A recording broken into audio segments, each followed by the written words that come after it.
മുക്കം മൗലവിക്കെതിരെ വർഗീയ പരാമർശവുമായി KS ഹരിഹരൻ.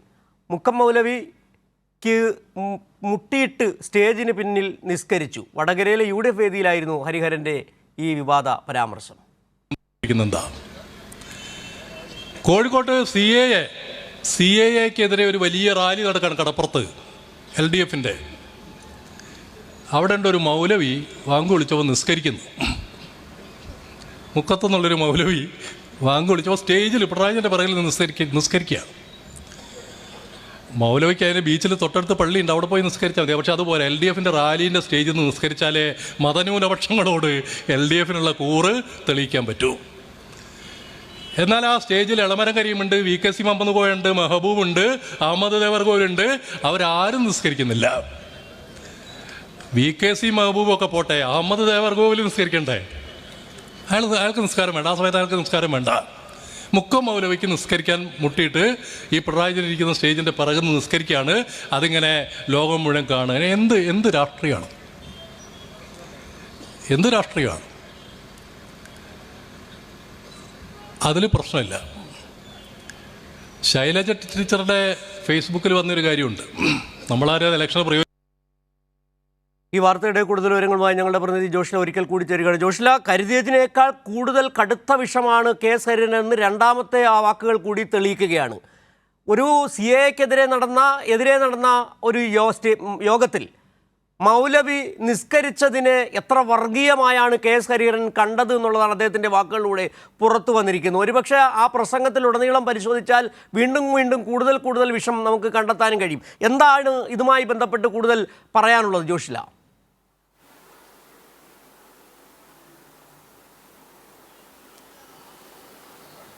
സിജു, ഇത്രയേറെ അപക്വവും വർഗീയ വിഷവും സ്ത്രീ വിരുദ്ധതയുമുള്ള ഒരു പ്രസംഗം അത് മാത്രമാണ് ഹരിഹരൻ എന്ന് വ്യക്തമാക്കിയിരിക്കുകയാണ് ഇന്നലെ നടത്തിയ പ്രസംഗത്തിലൂടെ. നമ്മൾ നേരത്തെ തന്നെ ചർച്ച ചെയ്ത് കഴിഞ്ഞ വിഷയമാണ് സ്ത്രീ വിരുദ്ധത എന്നുള്ളത്. സ്ത്രീ വിരുദ്ധമായ വാക്കുകൾ പ്രയോഗിച്ചുകൊണ്ടാണ് ഹരിഹരൻ ഇന്നലെ പ്രസംഗം നടത്തിയത് എന്നുള്ള കാര്യം ആണ് നമ്മൾ ഇത്രയും നേരം ചർച്ച ചെയ്തത്. മറ്റൊരു കാര്യം കൂടി അതിൽ നമുക്ക് കേൾക്കാൻ കഴിഞ്ഞു എന്നുള്ളതാണ്. അതിൽ മുക്കം മൗലവിക്ക് മുട്ടിയിട്ട് സ്റ്റേജിൻ്റെ പിന്നിൽ നിന്ന് നിസ്കരിച്ചു എന്നുള്ളത്.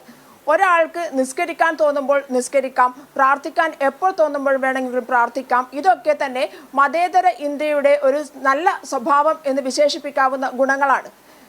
LDF-ന് അഥവാ ഇടതുപക്ഷത്തിന് ന്യൂനപക്ഷത്തോടുള്ള കൂറ് കാണിക്കാനോ അല്ലെങ്കിൽ അത്തരത്തിൽ എന്തെങ്കിലും ഒരു പ്രകടനം നടത്താനോ ഇത്തരത്തിലുള്ള ഒരു മൗലവിയെ നിസ്കരിക്കേണ്ട മുക്ക മൗലവി സ്റ്റേജിന് പിന്നിൽ നിന്ന് നിസ്കരിക്കേണ്ട ആവശ്യമില്ല എന്നുള്ളത് ഈ നാട്ടിലുള്ള എല്ലാവർക്കും അറിയാവുന്ന കാര്യമാണ്. ആ പ്രസംഗത്തിൽ തന്നെ ഹരിഹരൻ തന്നെ സൂചിപ്പിക്കുന്ന ഒരു വിഷയമുണ്ട്. ഹരിഹരൻ പറയുന്ന ഒരു കാര്യം, അവിടെ മറ്റ് നേതാക്കൾ, അതായത് മുസ്ലിം സമുദായത്തിൽപ്പെട്ട മറ്റ് നേതാക്കൾ ഉണ്ടായിരുന്നു. അവർക്കൊന്നും ഇല്ലാത്ത തരത്തിൽ മുക്ക മൗലവി ഇത് തെളിയിക്കാൻ വേണ്ടി സ്റ്റേജിന്റെ പിന്നിൽ നിന്ന് നിസ്കരിച്ചു എന്നുള്ളതാണ് ആ ഭാഷ.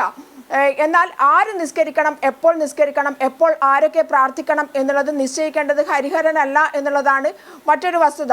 അത് മാത്രമല്ല, CAA വിരുദ്ധ സമരമാണ് അവിടെ നടന്നത്. അന്ന് ലക്ഷക്കണക്കിന് ആളുകളാണ് ഈ CAA വിരുദ്ധ സമരത്തിൽ ഇടതുപക്ഷ ജനാധിപത്യ മുന്നണി സംഘടിപ്പിച്ച ആ പൊതുയോഗത്തിൽ പങ്കെടുക്കാൻ എത്തിയത്. അന്ന് ഹരിഹരൻ സൂചിപ്പിച്ചതുപോലെ ഒരു പള്ളിയിൽ പോയി നിസ്കരിക്കുക, ആ സമയത്ത് നിസ്കരിക്കുക എന്നുള്ളത് ഏറെ പ്രയാസകരമായ കാര്യമായിരുന്നു. ഒരു സൂചി ഇട്ടാൽ പോലും നിലത്തേക്ക് വീഴാത്ത അത്രയും, ഒരു മൺതരി ഇട്ടാൽ പോലും നിലത്തേക്ക് വീഴാത്ത അത്രയും തരത്തിൽ ആളുകൾ തിങ്ങിക്കൂടി നിറഞ്ഞ, ലക്ഷക്കണക്കിന് ആളുകൾ നിറഞ്ഞതായിരുന്നു അന്നത്തെ പൊതുയോഗ സ്ഥലം അല്ലെങ്കിൽ ബീച്ച് പരിസരം എന്ന് പറയുന്നത്. അവിടെ നിന്നും പള്ളിയിലേക്ക് പോയി നിസ്കരിക്കാൻ അദ്ദേഹത്തിന് ആവുമായിരുന്നില്ല എന്നുള്ളത്, അഥവാ ആയാൽ തന്നെ എത്രയോ സമയം കഴിഞ്ഞാൽ മാത്രമേ അത് നടക്കുകയുള്ളൂ. ഈ പൊതുയോഗത്തിൽ അദ്ദേഹത്തിന് പങ്കെടുക്കണം എന്നുള്ളത് അദ്ദേഹം മനസ്സ് ആഗ്രഹിച്ചു വന്ന ഒരു കാര്യം കൂടിയാണ്. അതൊക്കെ തന്നെയാണ് ഹരിഹരൻ നിഷേധിച്ചിരിക്കുന്നത് എന്നുള്ളതാണ്. ഒരാളുടെ പ്രാർത്ഥനാ സമയത്തെ അദ്ദേഹത്തിൻ്റെ പ്രാർത്ഥനയെ ഒക്കെ നിഷേധിക്കുന്ന രീതിയിൽ ഹരിഹരനിൽ ഇത്രയേറെ വർഗീയ വിഷം ഉണ്ടായിരുന്നു. അത് ജനങ്ങളിലേക്ക് വീണ്ടും എടുത്തിടുക എന്നുള്ളതാണ് അദ്ദേഹത്തിൻ്റെ ഈ വാക്കുകളിലൊക്കെ തന്നെ നിറഞ്ഞു നിന്നത് എന്നുള്ളതാണ് ഒരു പ്രത്യേകത. ജോഷ്ല, അത് തന്നെ ഏത് മതത്തിൻ്റെതായാലും നിസ്കാരങ്ങളെയും പ്രാർത്ഥനകളെയും എല്ലാം ഉൾക്കൊള്ളുന്നതാണ് ഇടതുപക്ഷ രാഷ്ട്രീയം. പക്ഷേ അങ്ങനെ ഉൾക്കൊള്ളാൻ കഴിയുന്നതല്ല തങ്ങളുടെ രാഷ്ട്രീയമെന്നാണ് KS ഹരിഹരൻ ഇന്നലെ ആ വാക്കുകളിലൂടെ പറഞ്ഞു വെക്കുന്നത്.